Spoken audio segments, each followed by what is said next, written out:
This is the iconic Wembley Stadium. In November 2024, it sold out in just 3 hours. 90,000 tickets. Not for the World Cup or the Champions League final, but for a football match between YouTubers. Just days earlier, another YouTuber stepped into the ring with Mike Tyson, and 60 million people watched, or at least tried to, on Netflix. Meanwhile, traditional football is facing a surprising challenge. For the first time in years, the Big Five league sold fewer tickets than the season before. So is football in trouble?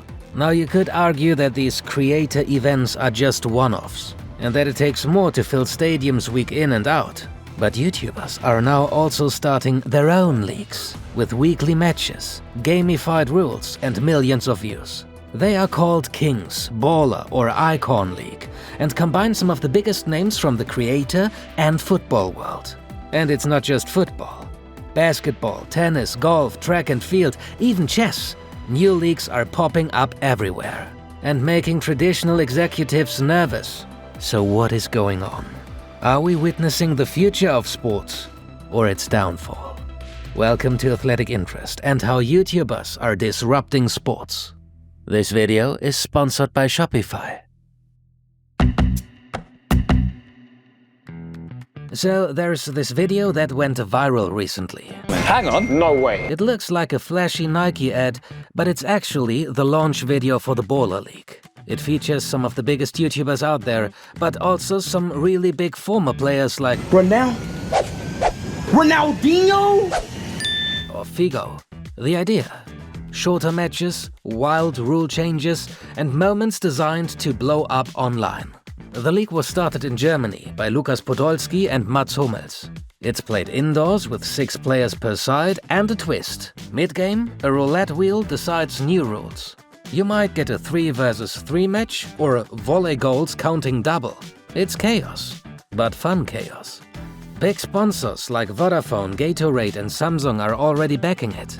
The main partner Xing, basically a Kartoffel version of LinkedIn, reportedly paid millions to sponsor the first season. Clearly, there's serious money behind this. According to the organizers, the league averaged about 3 million viewers per match day on Twitch last season. If that's true, it was the most watched channel on the platform in 2024. Not everyone's happy though. Some lower league players are ditching their clubs to join the Baller League, which has led to complaints from traditional teams. One club official even called it poisoning the locker room. But the Baller League isn't trying to replace traditional football.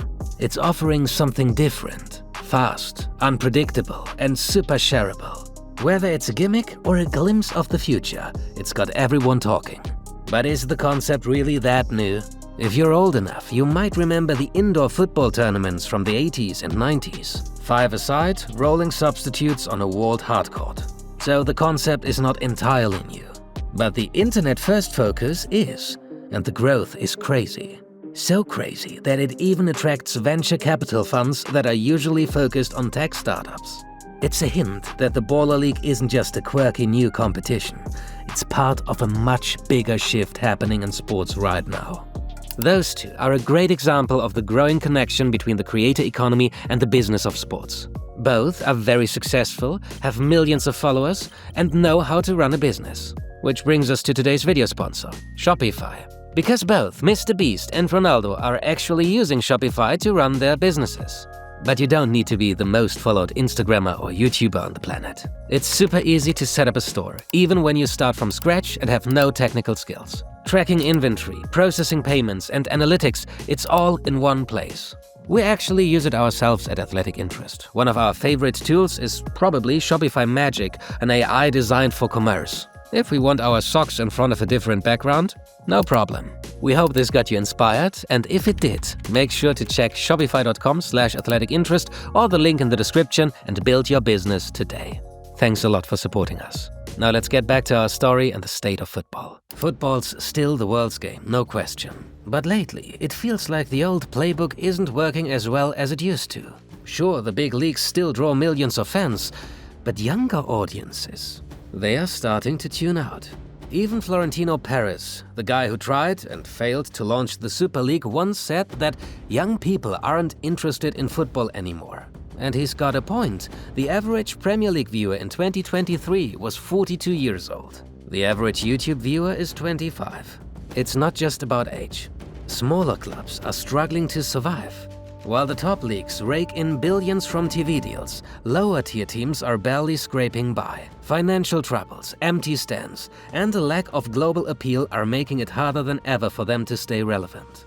It could get even more complicated, because fans are increasingly watching highlights on YouTube instead of live games. Right now, the leagues still see the highlights as marketing that will eventually drive more people to subscribe to watch live games. But in the long term, this could be a threat. If fans continue to turn away from live games and just watch highlights, the value of the media rights will decline. And media rights are the most important revenue stream for football clubs. To make matters even worse, younger fans now often choose to stream a creator league if they watch live sports instead of paying to watch a pro league on TV. So YouTubers are redefining who a sports star is and what sports content looks like. For example, these YouTubers. They are not elite athletes, but have the popularity in the sports niche that used to be reserved for the best athletes. Those YouTubers are creating new types of sports content like challenges or behind the scenes. And building on this popularity, they are now starting new leagues. Traditional football is fighting to stay cool, while creator-driven events are thriving. So what's going on here? Some people think these new leagues are just flashy sideshows that can't touch the history and prestige of the traditional game. But others argue they are exactly what football needs. A way to adapt, stay fun, and connect with younger fans who'd rather scroll TikTok than sit through 90 minutes of slow build-up play. So who's right? To understand the shift that is happening, it helps to take a look at the long relationship between sports and the media. It can be described as quite toxic, with the one always trying to change just to get a little bit of attention and love from the other. The introduction of the radio made sport accessible to the masses. Before that, it was mainly for those who could afford to attend games in person. Radio brought the action to everyone, from factory workers to farmers, turning sports into a shared cultural experience. To capture these new audiences, games were rescheduled for primetime evening slots. Then came the era of television. Slow-motion replays, multiple camera angles, and on-screen graphics changed how fans understood and experienced games. And some sports started changing their rules to make games more TV-friendly. The NBA introduced the shot clock to speed up games. Table tennis made its balls bigger to help viewers follow the action. Beach volleyball got a dress code. Formula One added DRS for overtaking drama. Baseball threw in extra breaks for commercials. The list goes on. Whenever media evolved, sports followed. Mass media brought millions of viewers, turned athletes into superstars, and transformed sports into an advertising goldmine. Looking back, it's wild how much radio and TV shaped the sports we know today.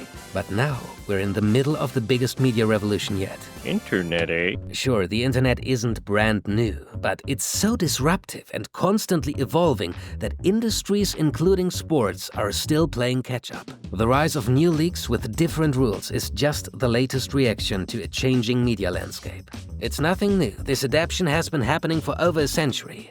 It's just happening a lot faster now.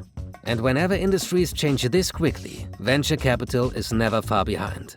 Over the last decade, investments in North American sports franchises have outperformed the stock market, the media sector, and nearly every major asset class. Sports are no longer just games, they are booming businesses. But recently, a new idea has surfaced. Why keep investing in existing leagues when you can build your own? There's proof it works. Look at the UFC. In 2001, Dana White took a struggling niche sport and turned it into a global powerhouse, selling it for $4 billion in 2016. But there is a catch. Without fans, there is no revenue. These new leagues need explosive growth to survive, and they are racing to capture younger audiences who consume sports in entirely new ways. And so far, they seem to be better at that than the traditional leagues. So is this the end of football as we know it? Well, it's complicated. These leagues aren't here to replace traditional football. They're carving out a new category of sports entertainment, one that feels closer to esports. But while they're exciting and growing fast, there's something they lack: authenticity. They might be fun, but they are not real in the way traditional sports are. There is no decades-long rivalries, no historic moments to relive, and no elite competition that demands the highest level of skill and athleticism. That's why traditional sports will always have their place. Even if creator leagues attract younger fans, many of those fans will eventually gravitate back to the history, prestige, and genuine drama that only pro leagues can offer. In football, we've only seen creator-driven leagues so far because FIFA and UEFA fiercely guard their turf. Just look at how quickly the Super League idea got shut down.